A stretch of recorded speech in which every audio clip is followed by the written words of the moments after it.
Hi guys, welcome back. Today we're going to actually talk about whether the Bryson method can work. Getting really strong in the gym, going out on the course and hitting the ball as hard as you can. Does that actually work, and does that equate to lower scores on the golf course? Let's get started.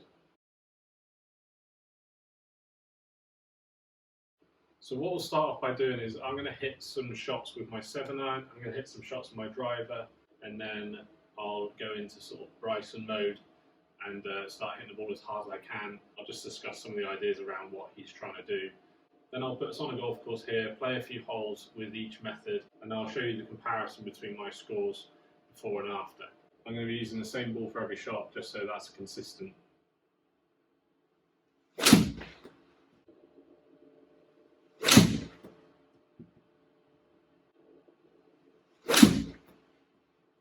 Okay, so now I'm going to hit 3 drivers as well, just with the same normal swing.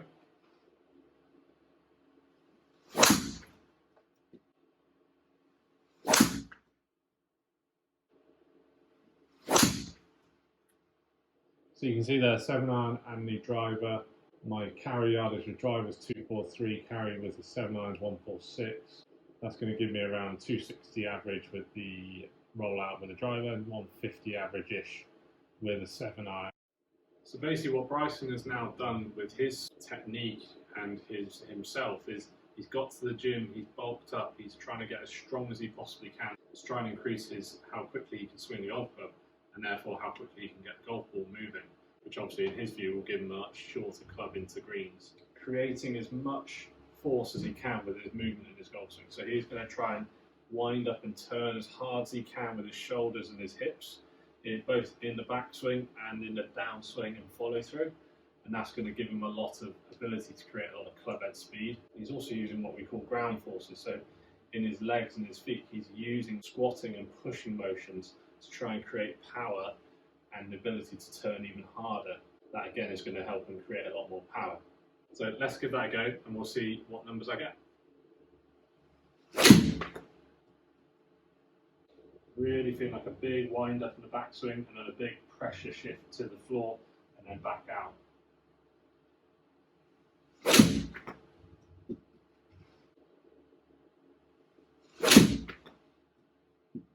So I really felt with those 3 that I was certainly swinging the club faster, creating a lot more speed. I'd kind of allow myself a little bit more leeway in terms of miss hits. Okay, the driver now, so again I'm going to try and create as big a turn as I can, create all those forces into the floor and then back out the floor on the way down as I can.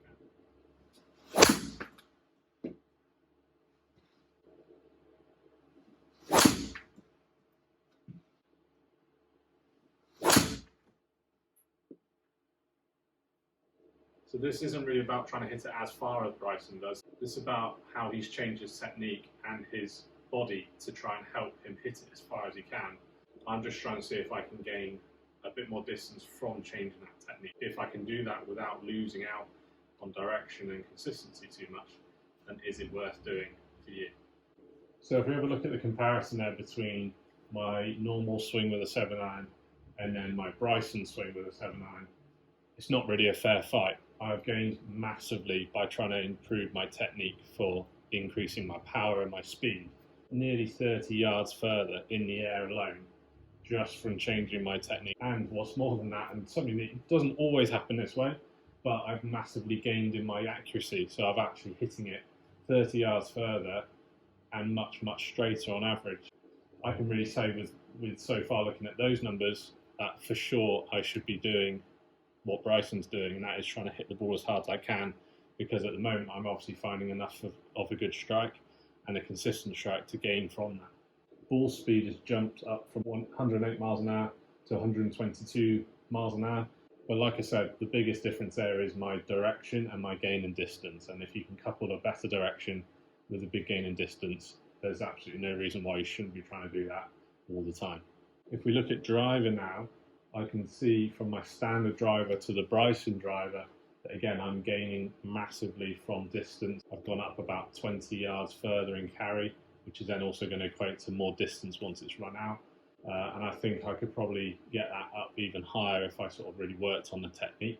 My ball speed has jumped from nearly 10 miles an hour, which is huge. And again, like the 7-iron, which it doesn't always happen this way, I've actually managed to somehow get that ball going straighter on average. So what I'll do now is I'll throw us on a golf hole. I'll play it once with my normal swing, and I'll play it once with the Bryson swing, and we'll see again what sort of shots I have to hit and what sort of clubs I end up hitting. Which way is best, Bryson way or my way? So we've got 610 yard par 5 here, so I'm definitely going to be opening up with the driver. Okay, my way first.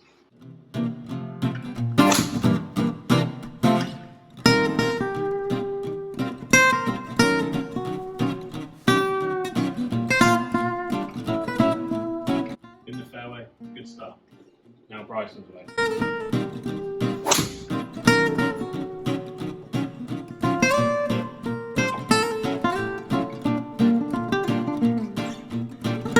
Further, but it's offline. Okay, so I've hit it in a rough with my Bryson shot. And that's actually robbed me of a bit of distance. So I'm now playing first into this green, and I've got 362 yards.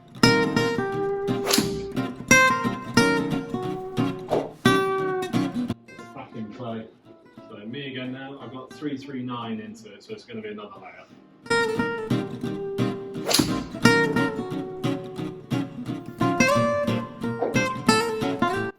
Nice even play again.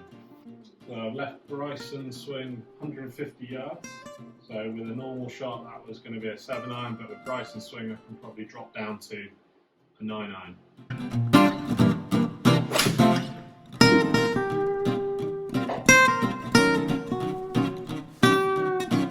So with my standard swing I've left myself 122 from the third, so that's going to be a wedge for me.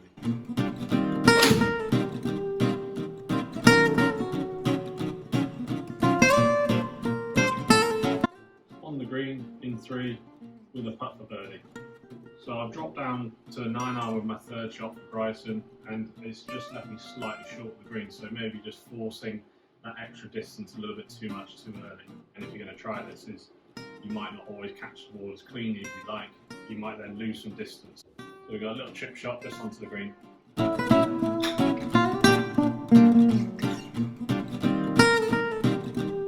So now we've got another par 5. This one is 535 yards. It's actually got a big dog leg to the right, so it's almost a right angle dog leg. So this is where having some extra length with the driver might just help me cut the corner a little bit. So my swing first.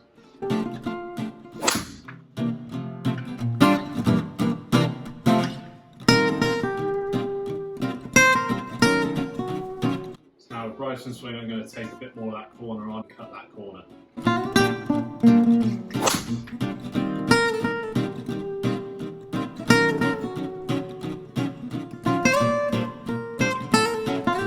Got it across the water and I'm in play, albeit in the rough. So I've left myself 275 to the green. That's out of range for me, so I'm going to just lay up.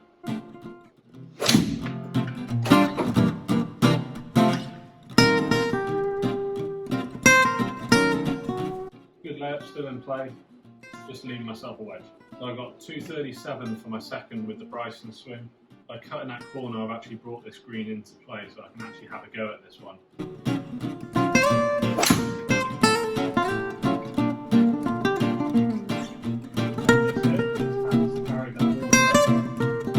So I'm just short of the green with Bryson, and I'm about 101 yards away with my own shot.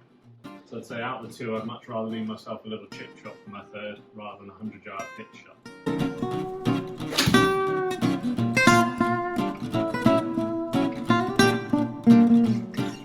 Shots to the green, and I've left myself a little putt. So here I've left myself 32 yards away with Bryson swing from a third. Should be able to try and get that nice and close.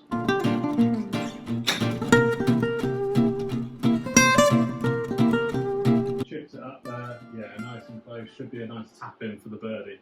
So that's a massive advantage there of having that extra distance. I was able to cut the corner and then have a much lesser shot into the green, and that left me a much shorter chip shot for my third, where I was able to get it much closer and always guarantee the birdie. Over those two methods, what's really interesting for me is that you are able to take that risk and reward by hitting it further. You are most likely going to be missing more fairways, but when you do catch one and it goes straight, you're going to be so much further up in the fairway with so much less club into the green that you really are gaining a massive advantage. And then even if you are off the fairway, that kind of rough is not going to be as penal when you've only got a short iron to a wedge in your hand compared to a 7-iron or even a longer iron than that. So overall there, I've just played those 2 holes, both par 5s, both long holes, and score-wise it's very similar. That wouldn't suggest by going by score that one method is better than the other. Definitely showed me that there was an advantage by going with the Bryson method, hitting it as far as I can off the tee, lead myself less into the green, and that gave me opportunity to have a go at the green with a par 5 in 2, which generally always leads to a lower score by leaving myself a nice easy chip shot compared to a 100-yard pitch shot. Over a longer period of time, I think you'd see a massive improvement if you did go with the Bryson method. So thanks for watching today, guys. If you did enjoy that, make sure you hit that like button down below. Hit the subscribe button if you haven't already. Thanks for watching. See you next time.